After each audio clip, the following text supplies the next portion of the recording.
Hello, my loves. Good morning. Excuse the sound. Good morning. How are you doing? I am Divine Celion. I am glad to be back with you. So I had a message. We've been talking about perception. We've been talking about people projecting their life onto us, and that's why they misunderstand us. But I wanted to say this. Have you ever sat up and looked at a villain versus a hero? And the perceptions of this, and let me explain. Have you noticed something? When a hero goes and does something bad and then goes back to being good, they're seen as a flawed hero. They're seen as broken goods. But when you have a villain who has been bad and hateful do something good and then go back to doing the bad because that's how they are, and they just realized who they truly are. Do you notice how we give that person leeway and say, well, at least they tried to see who they are and they realized they weren't, but at least they tried to do something good? I'm sorry. We're supposed to be living in a world where both are celebrated. Because if some of you that are truly spiritual people, and I'm talking kind of to the chosen, you're going to have to pay attention to the in-between biases we have. See, typically, both the hero and the villain are supposed to be on the same playing field, like the prodigal son, right? Both are supposed to be celebrated, and both are supposed to be punished because both did wrong. But notice when someone who has been good gets tired and does what other people deem as dirt, all of a sudden they're no longer a hero. Like Hancock. They're no longer wonderfully seen like the Incredibles in the beginning. You cause too much damage. You do too much damage to the city. But why you call on them then instead of trying to save yourself? Why are you always looking for something outside of you to come and save you when you can save yourself, when you can do the work yourself? See, let me explain something to you. I put a post on Facebook. And I said, we're not going to save you when you can save yourself. Why are you calling on something outside of you? These are human affairs. Why are you calling spirits into human affairs? You're supposed to be calling spirits on the ethers when you can't fight those things on the ethers because that's not where you exist totally. But things on this plane you can do yourself. So why are you calling on things to be your hero when you are your own hero? You're only supposed to be calling on spirit and those other things when things are too big for you. You ain't supposed to be calling for rims and shit. Hence, you were given the gift to manifest yourself. Why do you think you were given that gift? Why do you think you were given the gift of will? So you can get shit yourself. You're not to call on outside beings all the damn time. That doesn't mean you don't honor them. That doesn't mean you don't respect them. Yes, you do. That is your spirit team and they help you. But my love, who is living on this plane? You, right?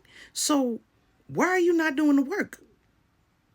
Why are you calling on a hero or an anti-hero or a villain? Why?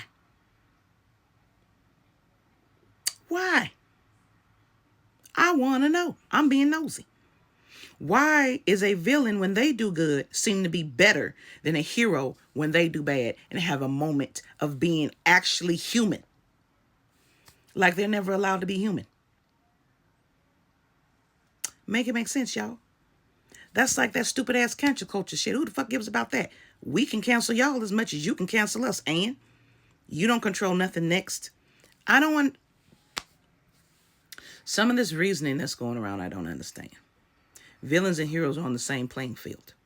Why? Because it's based on the choices of what they decide to do. We're all on the same playing field as they are. Just because they have specific abilities and jobs, you don't know what their job is and you don't know what their contract is. So why the fuck are you sitting up being jealous? of what someone else is doing that you can't do. What is your contract to be here to do? Let's talk about that, shall we? Okay. So this is also to the chosens and the karmics that sit up and jealous of folks that they can't be and have, or have who they want, the job that they want, because they got beat out. So wasn't meant for you. Get over yourself. Wasn't meant for you. Get over yourself. And you need something to be mad at, but you can't be mad at God. You can, and you can't. So you sit up there, you praise God, but hate on the devil because you need someone to hate. How about hating on the skills that you didn't have to get the fucking job? Or that something better is coming and that's why you didn't get the job? Or that something else is needed for you to work on before you can get that person, so that's why you didn't get the person. Because there's work that you need to do and something better is coming for you, but you mad because you can't see what you see, but you see other people have what they have, and you assuming that their life is greener than yours, so you go and fuck yours up trying to get their green pasture when it's their pasture, not yours. Whatever is for you has your name on it. No one can steal it if you don't allow them to. So why are you worrying? Okay, so they stole something of yours and they making money off of it. Who the fuck says that you can't create better and it ain't gonna come back around again to you, or a different opportunity that's similar? That means you ain't having faith in the process. Fuck going to something outside of you. You just not having faith in the process. So what are you doing to help your process? What are you doing? Are you putting in the work for the process? Did you have the skills that you needed? Or were you lacking some skills and that's why you didn't get it? And I'm not talking about the skills that you need for the job. I'm talking about the skills that you need within yourself for life to be able to fill that job to the best of your ability. See, everyone wants to give a simple answer for stuff, but things ain't a simple answer. There are reasons behind those reasons, behind those reasons, behind those reasons, behind those perceptions of what is true. There's always multiple reasons because there's always multiple things at play that you don't understand and that you don't know. But all you know is you didn't get what you got. But yet you may have other shit that other people don't have and can't afford. And you sitting up here complaining over this one thing you didn't get. So you go and attack somebody because they have what you don't have. So what are you, a collector of people? A collector of things? Then you better go visit a motherfucking museum and make a contract with them. Because we're not museum pieces, we're living being pieces.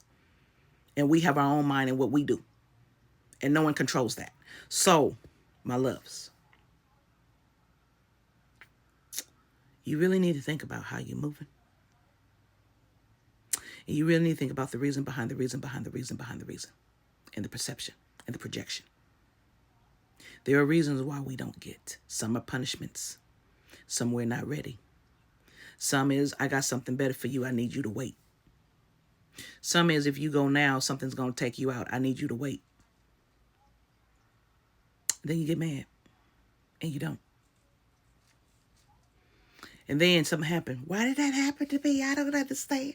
I did what you told me to do. Bitch, you a lie. No, you didn't. I told you to wait.